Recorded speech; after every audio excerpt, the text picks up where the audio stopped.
काही बांधवांनी पूर्वी मागणी आता आम्ही मागण्या ह्या करणार आहे। तुम्ही जो विषय घेतला, दिल्लीमध्ये महाराष्ट्रातून जाऊन ज्या कोणी योद्ध्यांनी दिल्लीवरती दबदबा निर्माण केला असेल तर ते सुभेदार मल्हारराव होळकर आहेत।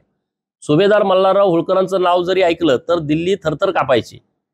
आणि दिल्लीमध्ये जे राष्ट्रपती भवन आहे हे होळकरांची खाजगी मालमत्ता आहे। रायसोनी नावाचं गाव आणि आजूबाजूची 7-8 गावं ही होळकरांची जागीरदारी आहे। आताचं जे राष्ट्रपती भवन आहे ते होळकरांच्या जागेमध्ये आहे।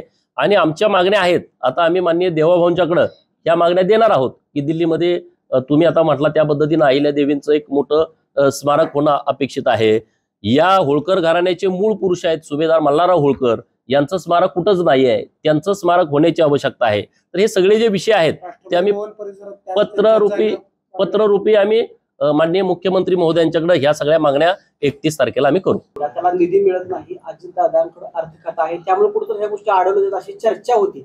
बघा, हे तुमची बाब खरी आहे, परंतु आज मी या विषयावरती बोलणार नाही, कारण सगळे विषय आपल्याला आता जयंतीचा विषय खूप महत्वाचा आहे। ओबीसी समाजाच्या योजना, धनगर समाजाच्या योजना या विषयावरती आपण 31 तारखेनंतर, मी आता पत्र पण माननीय मुख्यमंत्री महोदयांना लिहिलंय, पण आता माझी भावना अशी झाली की 31 तारखेनंतर आपण ते माननीय मुख्यमंत्री महोदयांना देऊ।